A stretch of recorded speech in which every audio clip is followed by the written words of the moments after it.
Mapagpalang araw po sa ating lahat mga kakalingap. Kung bago ka pa lamang sa aking channel baka pwede paki-subscribe, like, share. At huwag kalimutan suportahan ang ama ng ating Kalingap Rob na si Val Santos matubang hiling ko lamang po ay pataposan ang aking video para malaman nilalaman nito Jomar binigyan ng bouquet si Carla ano ang ibig sabihin nito nanliligaw na kaya itong si Jomar kay Carla.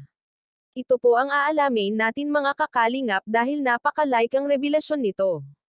Tatay ni Carla nagmano si Jomar po mapayag na kaya ito sa mga kasunduan ni Kuya Rab po mapayag na kaya ito sa sinasabing love team wow marami na naman tayong mga pangungusap at katanungan sa ating Kay and Jills alam naman natin na bagay ang dalawa pero bakit ayaw humarap sa kamera ang nanay ni Carla ito kaya ay di sumasang-ayon sa love team ng dalawa alamin po natin ang katotohanan sa pamamagitan ng aking video.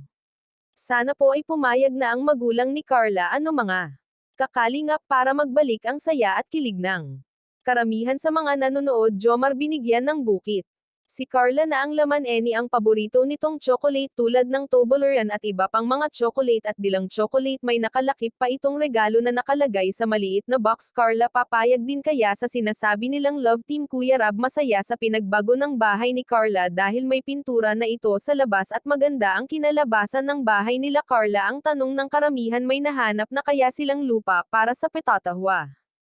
ng bahay nila grabe mga kakalingap pinaghandaan talaga nila ang pagpunta nila Kuya Rab at ng Kalingap